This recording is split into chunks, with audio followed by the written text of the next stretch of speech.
In this lesson, we're going to look at two forms of equations of lines. So the first one is slope-intercept form. So the linear function with slope m and y-intercept b is always given by the equation y equals mx plus b. So m is the slope, b is the y-intercept, which is why it's called slope-intercept form, because you're given those two things and you can easily find those two things in the equation. So let's try a couple examples with this and then we'll look at the other form. So the first example, find the equation of a line with slope 3 over 2 and y-intercept of 1. So that means I want to use y equals mx plus b, and I want to replace the slope and the y-intercept. So we always want to have an equation with y and x and only replace the other variables. So y equals, the slope is 3/2. Don't forget the x, otherwise it's not a diagonal line anymore. So 3/2 x plus 1 as my y-intercept. That's it. So there's our equation. Be careful that you always remember to write that x. Like I said, otherwise what happens is this is a horizontal line. It would be 1 plus 3/2, which is a horizontal line, not a diagonal line anymore. So it completely changes it. So just be careful. The second example here says find the equation of a line with a slope of -4/3 and a y-intercept of 5. So we can do the same thing. So we use y equals mx plus b. But then for this one, we want to graph it. So we have our slope, y equals -4/3, and our y-intercept is +5. So -4/3 x plus the 5 at the end. And notice that the slope is always just a number. Sometimes people want to put the x with the slope. It's always a number. It's the rise over the run.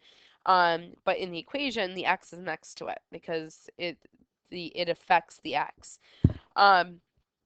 So then if I want to graph this, our starting point is always the y-intercept. So to graph, we're going to start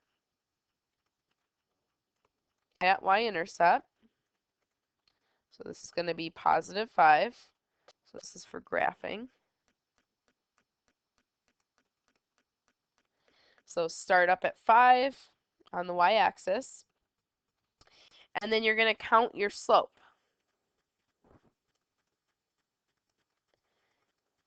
So what that means is it's a slope of -4. I'm going to put the negative always in the numerator.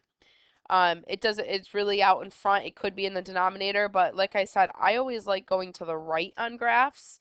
So I always like to put the negative up in the numerator, and then the denominator is always going to be positive, because then that tells me I'm going to go down 4 because it's negative, and then I'm going to always go to the right.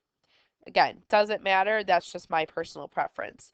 So I'm going to go down from the starting point, 1, 2, 3, 4, and then I'm going to go right, 1, 2, 3.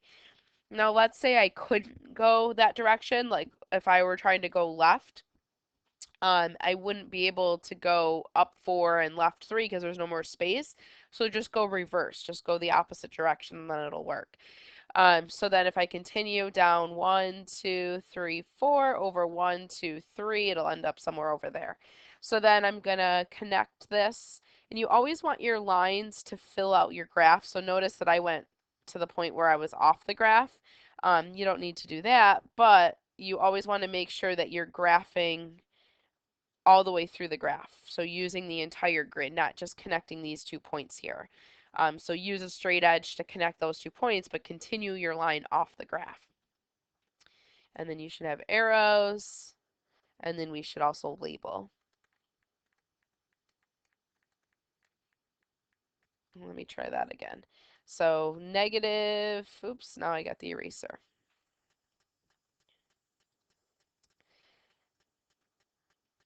All right, so let's try that again. So we have y equals -4/3 x plus 5. And there we have it. So that's one way to graph. That's the quickest way. Another option is you can always create a table of values, so like an XY table. This is always a valid option, especially with an equation that you don't know how to graph. So we'll see more of this, but this is always, if when in doubt, because you can't use graphing calculators for this class, so just keep that in mind. You can't just type this in and do y equals in your calculator, get a table. You would have to come up with it. So I can pick any x values. So for example, if I plugged in x equals 0 into my equation, I would get out a y value of 5. So now I would plot that. If I plugged in 3 into my equation, I would get out a y value of 1, and then I would plot that, and then I would be able to connect them and get a line. So that would work. That's always a valid option. It's just a little bit quicker, I think, to use the features of the line to graph it. So if we look at the next page here, this is the point slope form. So this is the second form.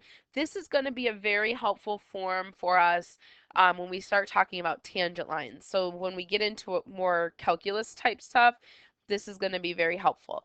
So point slope form is just like it sounds. You're going to have a point and you're going to have a slope, and you're going to be able to write the equation of a line. So this is a very popular calculus equation. So this is something you definitely want to make sure you know. So the point is going to be just an x1, y1. So it's going to be some point that we know, and then the slope is going to be m. So notice that you have an x and a y and then an x1 and a y1. The x and the y stay. The x1 and the y1 get replaced. Those are going to be numbers. This also looks a lot like the slope formula. So if I divided this by x minus x1, it is the slope formula. So slope formula is m equals change in y's over change in x's. So that's another way to remember it. So it's connected from the slope formula. So if we look at some examples using this, the first one says find the equation of a line with a slope of -2, and it contains the point. So that's red flag, you're going to be using the point slope form. If it gives you the slope and the y-intercept, well then you use slope-intercept form. So you have to know which form to use depending upon what's given to you. And it is possible to use y equals mx plus b to find the y-intercept. So like use the point, find the y-intercept. It's just not efficient. So you really want to, and it's not going to be helpful for our later on problems. So you want to make sure that you know this formula. So let's practice with the formula. So y minus y1 equals m times x minus x1. So I'm going to plug in, this is going to be my x1, y1. This is going to be my m. So it's going to be y minus 3 equals -2 times x minus -4. So x minus -4. So notice the double negatives there. So it's going to be y minus 3 equals -2 times x plus 4. So this right here is the equation in point slope form. If we want to go further, so this is valid, but if we want to go further, and this one does say slope-intercept form, that means we actually have to distribute this out. So if I'm just going to continue it, so it's going to be y minus 3 equals -2x minus 8. And then we have to bring the 3 over. So -2x. So bring that over, we get -5. So this is our answer to the question. This is in slope-intercept form versus this one is in point slope form. So they're both equivalent. It's just different formats. And you should be able to write your answers in both ways. So let's try one last one where this time they want us to find the equation and they give us the 2 points. So we don't have a formula that allows us to just plug in the 2 points into an equation. So the closest thing we do have is point slope form, because right now we have 2 points.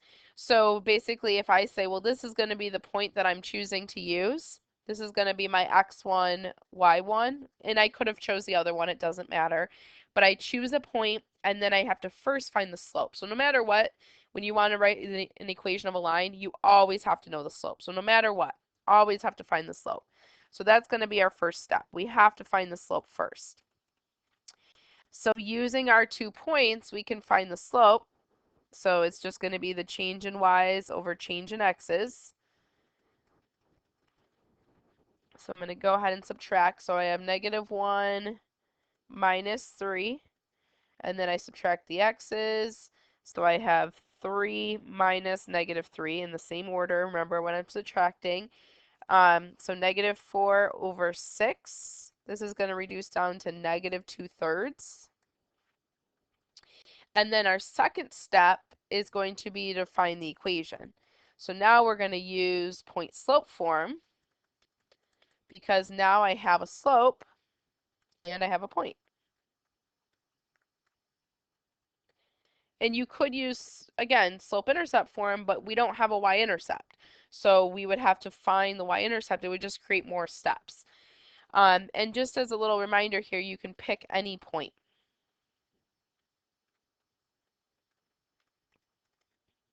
So I chose the first one, doesn't really matter, but let me write down my formula. So y minus y1 equals m times x minus x1. Again, notice the similarities between the two equations. So I have my slope is going to go into this, and then I have my point that I'm going to use. So I have y minus 3 equals negative 2/3 x minus negative 3. And I have y minus 3 equals negative 2/3 x plus 3. So again, this is my equation in point slope form. If we want to go further, we can. It doesn't say that we have to for this one, but let's just practice it. So y minus 3, distribute the negative 2/3. So remember in your calculator, negative 2 divided by 3 is how you're getting your fraction. There's also should be a fraction button if you have the, it's like a blue and white calculator, the TI, the 30. That one is the one I recommend for this class. Otherwise, 3 divided by 3 is going to give me 1, so this is going to be minus 2. And then from there, bring the 3 over. So I have y equals negative 2/3 x, so plus 3 means we're going to have plus 1 at the end. So there's the other format. So either of those would be accepted.